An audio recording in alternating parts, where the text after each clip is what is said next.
Ну и еще тоже такие же веселые песни. Хотя первая не очень веселая, но остальные тоже веселая. Следующая песня — это мои размышления на тему, как писать и как не писать бардовские песни. Наблюдения за молодыми авторами. Получилась такая вот шуточно-серьезная песня, которую я назвал «Пособие для молодых бардов-авторов».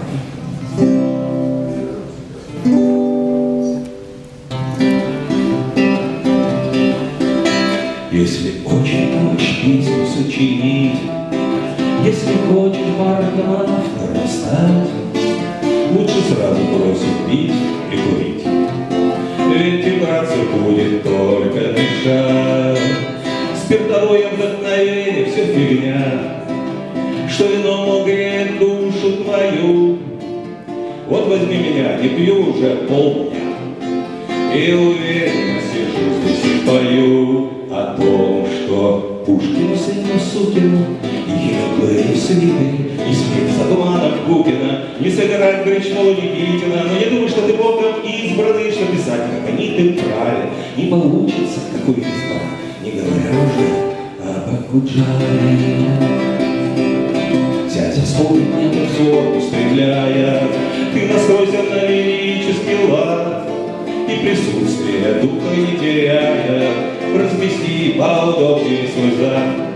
Если чувствуешь в стихах ты слабо, и в значениях слов не ловок притом, почитай Тушенко и Рэмбо, и, конечно же, Пушкина том. Но, видя бардовское пену, но не слушай низкогробщину, попсу, авангардизм, не слушай дегоденщину и всякую бурду. Езжай лучше на Псковщину, Орловщину, Смоленщину, послушай пение бабушек, они не пьют же бурду. Полный ритма и нужна, ты избитых всяких рим не готов. Ну, допустим, там жена и она, или там любовь и морковь. Нехороших всяких рим не допускай, палка, селедка, детства их пример. Сопоставление спорных избегай, ну, скажем, пионер, пенсионер. Но, видя бардовская песенка, не игрушка, и не Сосковым, ведь бардовская песенка не служит никому.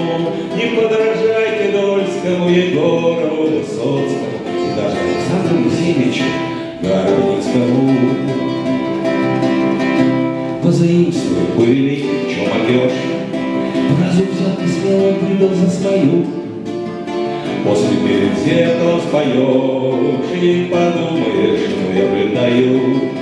Можешь взять у Розенбаума гоп-стоп, если морщит лоб сегодня не с руки. Искать сердце правды, чтоб вечно это братья щуки. Но если подливаете печалиться, давайте, вдруг получилось вовсе, как бы само собой, как это значит, тараканы твои давно и в стельку пьят, и сотоварищи Тарковский пришел к тебе домой. Вот таким хочется сказать замах.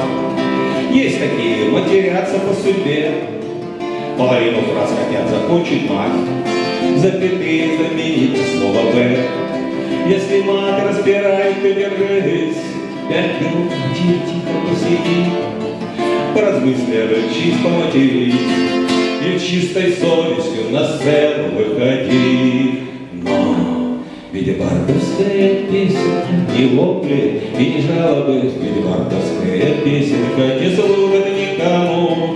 Не подражайте Шнуру и коррозии металловой, тем более профессору Лебединскому. Если ты немного пепелявив, хоть ударение правильно держись, скажем, трое выйти друг добрались, правильнее будет добрались. Как здорово, что мы втроем сегодня собрались.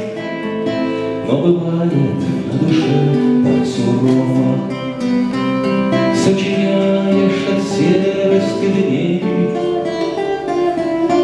Втихомолку, друг мой, сочинять не ново, с спеть на публике значительно трудней. И если твоя песенка не стала фестивальной, если твоя песенка не справилась с судьбой, о чем мечталось, не сбылось, и бардом стать не удалось, и бардом можешь ты не быть, а быть самим собой, и бардом можешь ты не быть, а быть самим собой.